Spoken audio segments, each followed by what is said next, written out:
मेरे पुराने घर के टेरेस के सामने से ना बिजली की तार गुजर रही थी, जैसे अमूमन होता है मोहल्लों वगैरह में, और बिजली की जो है ना मेन वायर गुजर रही होती है। तो मैं बैठे बैठे सोचना शुरू कर दूंगी, अगर मैंने इस तार को हाथ लगा लिया तो मुझे करंट लग जाएगा और मैं जो हूँ जनाब पानी हो जाऊंगी, अल्लाह को प्यारी हो जाऊंगी। ओवर थिंकिंग, मैं क्यों हाथ लगाऊंगी, मुझे क्या जरूरत है हाथ लगाने की। लेकिन क्योंकि मेरे दिमाग में ये चल रहा है, क्योंकि मेरे दिमाग में कुछ और है ही नहीं, इसलिए मैं बैठी बैठी मैंने ये ओवर थिंक कर लिया। यही हाल हम सबका है, मेरे समेत आप सबका यही हाल है। हम लोग क्या करते हैं, हम लोग बहुत ज्यादा सोचना शुरू कर देते हैं, आउट ऑफ द वे चले जाते हैं। तो ओवर थिंकिंग क्यों होती है, इससे कैसे बचा जा सकता है, ओवर थिंकिंग के कितने नुकसानात हैं, इसी हवाले से आज की वीडियो में हम बात करेंगे। और साथ ही साथ कि मेरी छोटी मोटी सी शॉपिंग थी, ये भी आप लोगों के साथ शेयर करूंगी। अस्सलाम वालेकुम and welcome back to my YouTube channel. I hope कि आप सब खैरियत से होंगे। अल्हम्दुलिल्लाह जी, मैं भी बिल्कुल ठीक हूँ। बात करेंगे ओवर थिंकिंग के हवाले से। बिना टाइम वेस्ट किए वीडियो को हम बाकायदा से स्टार्ट करते हैं। अच्छा देखिए, इंसान का दिमाग ना अल्लाह ताला ने इस तरह से डिजाइन किया है, इस तरह से बनाया हुआ है कि उसका काम है हर वक्त कुछ ना कुछ करते रहना, मुतहर्रिक रहना। दिमाग रुक नहीं सकता आपका, ठीक है। तो दिमाग में ख्यालात आते जाएंगे। अब ये भी नेचुरल है, ऐसा नहीं है कि दिमाग में ख्यालात नहीं आएंगे, लेकिन ख्यालात कैसे आएंगे और हमने उनको किस तरह से लेके चलना है, इसमें काफी हद तक हमारा अपना हाथ है। देखिए, इंसान के पास ना जब काम करने को कुछ नहीं होता ना, जिसको कहते हैं ना खाली मकान शैतान की दुकान, तो फिर वो बैठा हुआ ना बहुत कुछ सोचता रहता है। और यकीन करें, वो सोच के घोड़े दौड़ा के ऐसी ऐसी जगहों पे पहुंच जाता है जहां शायद वो एक्चुअल में जा नहीं सकता। तो यही बस ओवर थिंकिंग है। हम लोगों का ये एक अलमिया है कि हम लोग इतना ज्यादा सोचते हैं ना किसी चीज के बारे में, हम आगे से आगे चल जाते हैं, बड़े वसवसे आते हैं। देखिए, शैतान किस लिए? आपको वसवसे दिलाने के लिए। वो आपके ज़हन में वसवसे लेके आएगा। मैं अभी लेटेस्ट आपको इस हवाले से एग्जांपल दूं। मैंने अभी कुछ दिन पहले इस्तग़फ़ार की वीडियो शेयर की आप लोगों के साथ। अच्छा, इसमें ना मुझे कुछ कमेंट्स ऐसे हैं जिन्होंने कहा जी कि अभी हमने इस्तग़फ़ार शुरू किया हुआ है, बड़े अरसे से हम पढ़ रहे हैं, लेकिन हमारा ना कोई काम नहीं हो रहा और हमें ऐसा लगता है कि नाउज़ुबिल्लाह हमारे ना जो काम ठीक थे वो भी गलत होना शुरू हो गए। ये क्या चीज़ है? ये वसवसे है जो शैतान आपके दिल में डाल रहा है। आपने एक अच्छा काम करना शुरू किया, आपने इस्तग़फ़ार पढ़ना शुरू किया, आपने अल्लाह से अपने गुनाहों की तौबा मांगना शुरू की, तो शैतान ने क्या किया? आपको बहकाना शुरू कर दिया। शैतान ने आपको ये दिखाना शुरू कर दिया कि जो देखो तुम्हारे जो पहले अच्छे काम हो रहे थे ना, वो भी ये अल्लाह माफ करे इसको पढ़ने से जो है ना खराब होना शुरू हो गया, गलत होना शुरू हो गया। तो अब आपके दिल में भी कहीं ना कहीं ये ख्याल है, वसवसे आ गए ना, ओवर थिंकिंग आपने भी शुरू कर दी। हाँ ऐसा ही होगा, पता नहीं मेरे तो बनते हुए काम बिगड़ रहे हैं, यहाँ लोग कह रहे हैं हमारे काम ठीक हो रहे हैं। तो आपने हराना है उन वसवसों को, आपने जान छुड़ानी है उस ओवर थिंकिंग से। किस तरह से जान छुड़ानी है? आपने पॉजिटिव एस्पेक्ट देखना है। आप ये भी तो देख सकते हैं ना इसमें कि शायद मेरा अल्लाह मुझसे और तौबा कराना चाह रहा है, शायद मेरे अल्लाह को मेरी तौबा पसंद आ रही है और अल्लाह चाह रहा है कि मैं उससे और तौबा करूं, मैं उससे और माफी मांगूं और अल्लाह पाक मेरे बिगड़े हुए काम संवार दे। देखें, ये चीजें ना कोई वन टाइम नहीं होती। ऐसा नहीं होता कि आज हमने शुरू की तो आज ही हमें इसका फल मिल जाएगा। ये चीजें लॉन्ग लास्टिंग होती हैं। मुझे लोग कहते हैं आप बताएं इस्तग़फ़ार कब तक करना है? मैं कहती हूँ ये तो आप अपनी जिंदगी का हिस्सा बना लें, इसको तो आपने कंटिन्यू करना है, इसको आपने करते चले जाना है। आपके दिल से वसवसे खत्म होना शुरू हो जाते हैं ना जब, तो आप समझ लें बस फिर आपका अच्छा टाइम शुरू होने वाला होता है, क्योंकि वो वसवसे खत्म होते हैं, आप शैतान को मात दे देते हैं वहां पे। सो अवॉइड कीजिए ओवर थिंकिंग को, अवॉइड कीजिए उन वसवसों को। अच्छा, अक्सर लोग कहते हैं हम नमाज पढ़ना शुरू करते हैं, नमाज के लिए खड़े होते हैं, हमें वसवसे आना शुरू होते हैं, अजीब अजीब से ख्यालात आना शुरू होते हैं। यही तो पॉइंट है, यही तो वो जगह है जहां पे आपने शैतान को मात देनी है। यही तो वो जगह है जहां पे आपने खड़े हो जाना नमाज के लिए। आपने कहना नहीं जी आज तो मैंने अपने पूरे दिल से नमाज पढ़नी है, वसवसे आते हैं तो आए, मैंने इनको हराना है। तो वसवसे लीड करते हैं ओवर थिंकिंग को। अच्छा, अब वो लीड किस तरह से करते हैं? कोई वसवसा आया, कोई शैतानी ख्याल दिल में आया, अब हम सोचने बैठ गए अच्छा मेरे साथ तो ऐसे हो जाएगा, मेरे साथ तो वैसे हो जाएगा।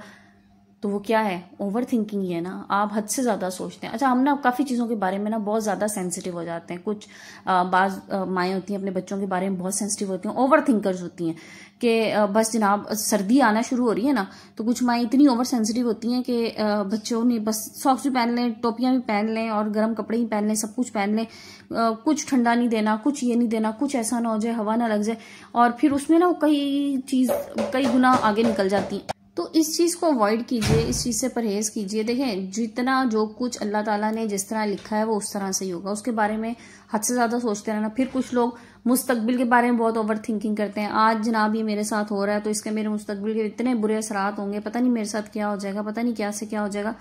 मत सोचें, अपने हाल पे खुश रहें, अपने हाल को बेहतर बनाने की कोशिश करें, आपका मुस्तकबिल खुद ब खुद संवर जाएगा और माजी से पीछा छुड़ा लें। अच्छा, ओवर थिंकर्स आपने देखा होगा ज्यादातर वो लोग होते हैं जो हर वक्त माजी में रहते हैं, अपने गुजरे हुए कल की यादों में रहते हैं। तो ओवर थिंकिंग खत्म करने के लिए सबसे पहले तो आपने उस माजी से निकल आना है, उस पास्ट से निकल आए। जो आपका आज है, जो आपके इर्द गिर्द है, उस पर फोकस कीजिए, नई चीजें सीखने की कोशिश कीजिए। ठीक है, ओवर थिंकिंग उसी वक्त ही होती है ना, दिमागी सोचें उस वक्त ही बहुत ज्यादा होती हैं, बिखरी सोचें, परेशान ख्यालात। जब हम बैठ के पिछली चीजों पे सोचना शुरू कर देते हैं, सोचते चले जाते हैं और फिर सोच के घोड़े दौड़ाते दौड़ाते ना हम अपना मुस्तकबिल भी अपनी तरफ से खराब करके बैठे होते हैं कि बस आगे ही मेरे साथ बस बुरा ही होगा। एक चीज याद रखिएगा, इंसान को वही कुछ मिलता है जिसका वो गुमान करता है। तो अल्लाह से हमेशा अच्छा गुमान रखिए कि अल्लाह पाक मेरे हक में बेहतर करेगा, अल्लाह पाक मेरे लिए आसानियां पैदा फरमाएगा। तो यकीन कीजिए आपकी जिंदगी में आसानियां आती चली जाएंगी। जब हम बदगुमानियां रखते हैं ना, अच्छा ये अल्लाह के बारे में तो है ही, आप अल्लाह से अच्छी उम्मीद लगाएंगे आपके साथ अच्छा होगा। जब आप लोगों के बारे में बदगुमान होते हैं ना, तो फिर आपके सामने ना कुछ गलत ही होकर पेश होता है। लोगों के बारे में भी अपने दिलों में बदगुमानियां निकाल दीजिए।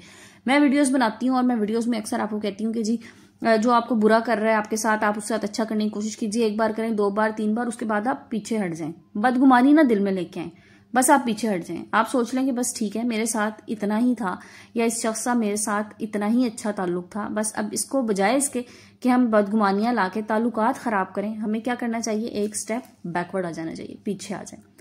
तो बदगुमानी हो गई एक चीज, ठीक है, एक तो आपने इसको खत्म करना है। सेकंड, जैसे मैंने आपको बताया, अपने पास्ट से आपने निकल के अपने हाल में जीना है।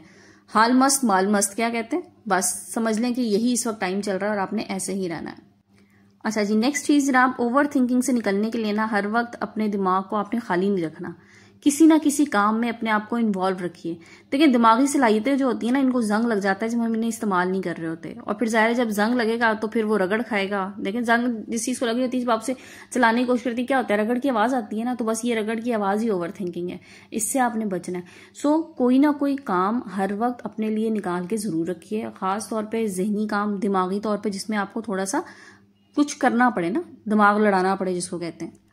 अच्छा, फिर इसमें ना एक बहुत बड़ा हाथ आता है उन लोगों का जिनकी हम कंपनी में रहते हैं, जो लोग हमारे इर्द गिर्द होते हैं, वो लोग भी ना बड़ी हद तक इसमें उनका हाथ होता है कि हम ओवर थिंकर्स हो जाते हैं। बाज लोग होते हैं ना, आप उनसे जरा सी बात करें ना, वो आपको उसका स्याको सपाक में इतनी चीजें बताएंगे कि कोई ना कोई एक आधी ना आपके दिमाग में स्टक हो जाएगी, फिर आप उसके बारे में सोचना शुरू कर देंगे। और बाज लोग होते हैं उनसे आप बड़ी से बड़ी बात भी कर लेना, आपको लगता है बहुत बड़ी परेशानी है, वो ऐसे चुटकियों में जनाब उसको हल कर देते हैं। मतलब वो कहते हैं ये तो कोई बड़ी बात ही नहीं है, बस ये तो इस तरह कर लो और ये खत्म।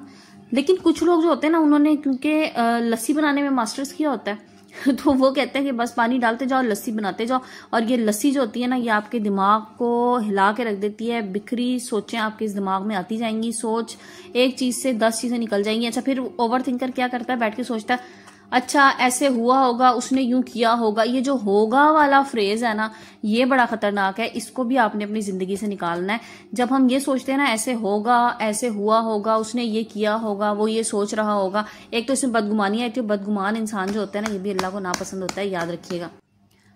हमेशा पॉजिटिव लोगों के साथ बैठें, पॉजिटिव लोगों से बात करें, नेगेटिव लोगों से जरा सा दूर रहें। नेगेटिव लोग भी जो है ना आपकी जिंदगी में ओवर थिंकिंग की बहुत बड़ी वजह होती है। ये कोई ना कोई ऐसी बात, ऐसा नुक्ता छोड़ के चले जाते हैं जो बस आपको सिरा पकड़ा जाते हैं कि बस अब सोचते जाओ और बस आगे चलते जाओ, और उस सोच का कोई एंड नहीं होता। मैं आपको बताऊं, कोई एंड नहीं होता। यकसुई कब आती है, जब आप किसी चीज पे फोकस करते हैं। अपना फोकस दुरुस्त रखिए, आपको पता होना चाहिए आपके क्या गोल्स हैं, आपने क्या अचीव करना है जिंदगी में, आपके क्या काम है जो आपने करने, बस आपने फिर उस पर फोकस रखना है। ठीक है, जितना अच्छा आपका फोकस होगा उतना ही ज्यादा आप जिंदगी में कामयाब हो सकते हैं। और ये मैं आपको बिल्कुल ठीक बता रही हूँ। जब आपकी जिंदगी में कोई टारगेट्स, कोई गोल्स नहीं होते ना, आपकी जिंदगी का कोई फोकस ही नहीं होता, फिर जनाब यही चीजें होती हैं कि आपके जहन में बस ख्यालात आते चले जा रहे हैं। अच्छा, इसके लिए एक और बड़ी अच्छी सी मैं आपको रेमेडी बताऊं, दुरूद इब्राहिमी जो है ना, बहुत पावरफुल चीज है। मैं आपको बताऊं, बहुत पावरफुल चीज है। इसको अपनी जिंदगी में शामिल कर लीजिए। बहुत ज्यादा नहीं पढ़ सकते, नहीं टाइम मिल रहा आपको, कोई मसला नहीं है, जितना पढ़ सकती हैं पढ़ लीजिए। एक टिप और साथ में ऐड ऑन कर दूं, खाना बनाते हुए ना दुरूद शरीफ पढ़ना शुरू कर दें। आप यकीन करें, आपके खाने का टेस्ट ना बहुत बेहतरीन हो जाएगा, लोग आपकी तारीफें करते नहीं थकेंगे। मैं आपको बिल्कुल ठीक बता रही हूँ।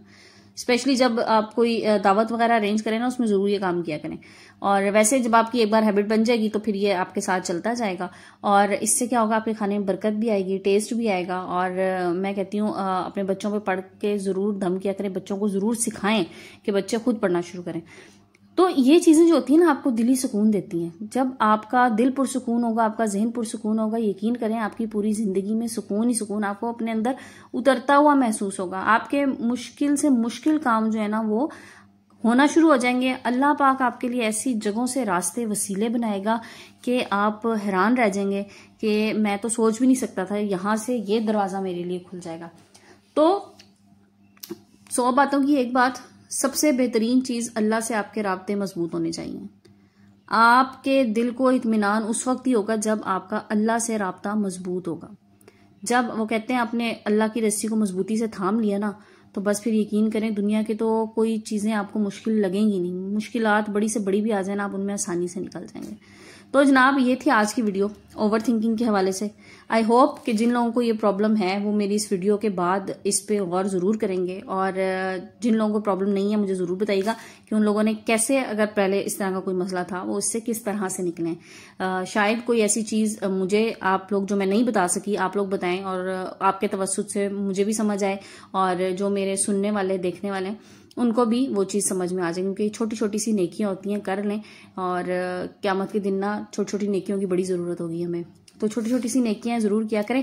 और जनाब वीडियो जो है ना हम यहीं पे आज की टॉपिक के हवाले से एंड करते हैं। और यहाँ पर ना मैंने बनाए थे मसर चावल, जो कि मेरे बच्चों के बहुत बहुत पसंदीदा। तो बस मैंने कहा ये भी आप लोगों के साथ में शेयर कर दूं। और अच्छा, मैं ना मसर चावल जब भी बनाती हूँ ना, तो जो साबुत मसर होते हैं इनमें मैं एंड पे एक चिकन क्यूब ज़रूर डाल देती हूँ। इससे बहुत अच्छा फ्लेवर आता है। आप चाहें तो चिकन पाउडर भी डाल सकते हैं, लेकिन इससे बहुत अच्छा फ्लेवर आता है। ज़रूर इसमें डाल के जो है ना चेक कीजिएगा। और तड़का जो मैं लगाती हूँ ना इसमें, वो लहसुन, साबुत मिर्च और साथ उसके हरी मिर्च और जीरे का लगाती हूँ। यकीन करें बड़ा टेस्ट आता है। तो वैसे ये मुझे लगता है कि गर्मियों की डिश है इस तरह वाले दाल चावल, लेकिन बहरहाल मौसम चेंज होते हुए मेरे बच्चों को बहुत अच्छे लगते हैं, लिहाजा मैंने बना लिया था। आज की वीडियो को हम एंड करते हैं। इंशाल्लाह कल नई टॉपिक नई वीडियो के साथ आएंगे। जब तक के लिए अपना बहुत सा ख्याल रखिएगा, तो मुझे दुआ में याद रखिएगा। और हाँ जनाब, एक और ज़रूरी बात कि जिन लोगों ने अभी तक चैनल को सब्सक्राइब नहीं किया, जल्दी से चैनल को सब्सक्राइब कर लीजिए। और वीडियो पसंद आए ना तो लाइक एंड शेयर भी ज़रूर कर दिया करें। अच्छा, इसके साथ साथ एक और चीज़ बताऊँ आप लोगों को कि आप लोग सब्सक्राइब तो कर देते हैं लेकिन नोटिफिकेशन ऑन नहीं करते। नोटिफिकेशन को भी ऑन कर लीजिएगा। और जैसे ही मेरी नई वीडियो आए, अपनी नोटिफिकेशन के साथ फटाफट से उसको वॉच कर लेना और वीडियो कंप्लीट वॉच कीजिएगा। चले जनाब, आपसे जो है ना आज के लिए जुदाई का टाइम आ गया। इंशाल्लाह कल नए टॉपिक नई वीडियो के साथ आएंगे। जब तक के लिए अपना बहुत सा ख्याल रखिएगा, मुझे दुआ में याद रखिएगा। जज़ाकल्लाह, टेक केयर एंड अल्लाह हाफिज़।